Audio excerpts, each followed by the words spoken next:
Why do we say heads up when we actually mean duck?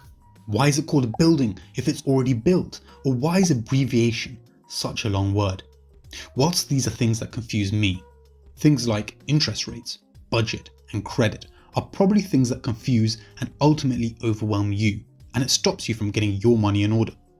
But it really doesn't have to be, because simply put, personal finance is just managing your income according to your financial needs and creating a budget for how you spend and save your money.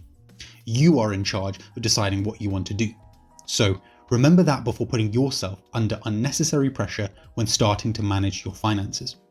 Plus, it's flexible, so you can adapt to whenever your needs change. Let's work on making your wallet fatter by jumping into the basics of personal finance and the 4 key areas. I want to provide an overview of the main themes and concepts before diving into each area in more detail.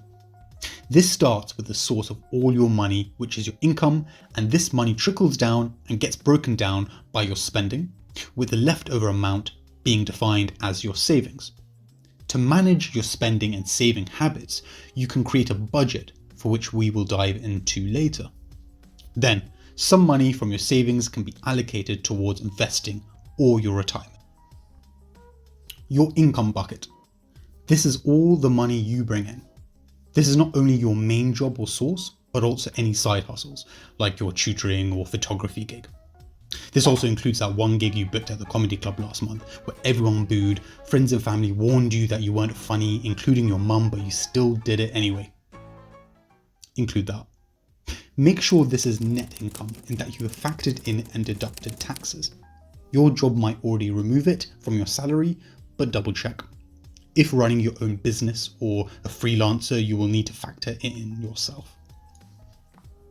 Before devising a budget plan, let's define spending and savings. Spending.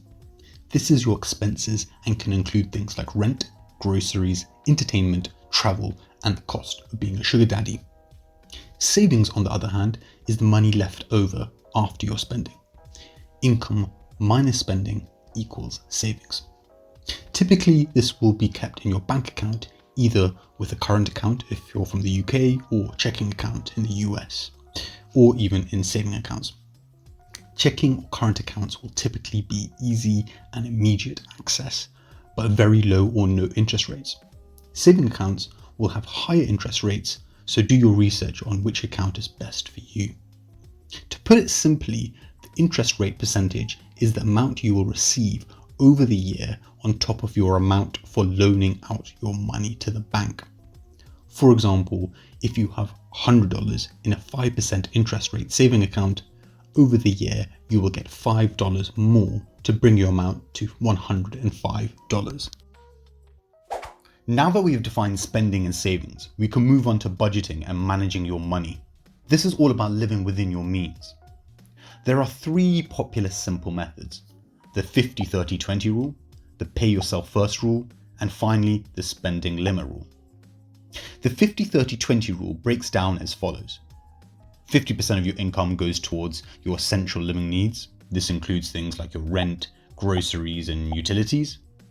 30% of your income goes to discretionary spending, which are your wants or nice to haves, the things your heart desires, such as dining out, entertainment, and that subscription to My OnlyFans, link in the description. The final 20% then can go towards your future and your savings. If a method like this feels too restrictive, then you can always start with the pay yourself method. Let's say you get paid $1,000 each month.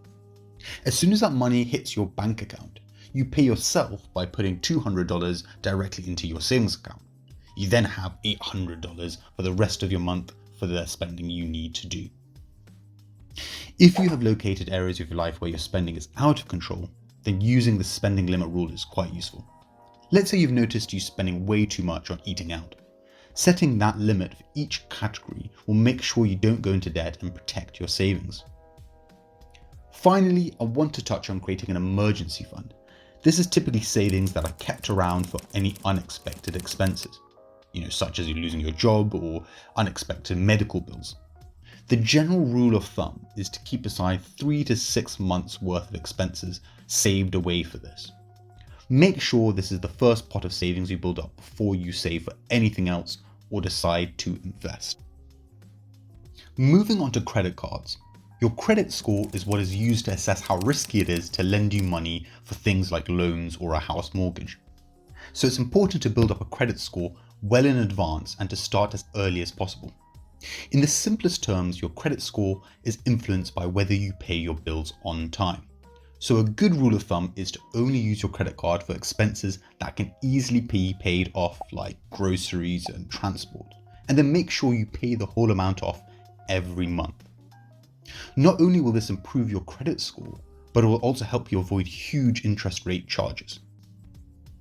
Now, I want to go back to all that money you're going to be saving or not saving, depending on if you sign up to my OnlyFans or not. You can leave all your savings in a savings account, or take some of that out and invest it in the hopes of making a return on your money in the future.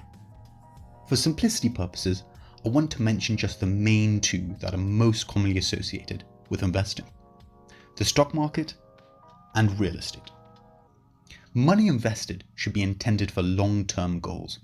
So do not take money from your emergency fund, and make sure you keep short-term savings in your savings account for goals such as your summer holiday abroad. If you want an in-depth look into the basics of investing, check out my explainer video on that. Also, drop a comment below if there is an area of this video you want me to go into more depth, such as looking at budgeting. Now, subscribe to my channel and get out of here and have some fun.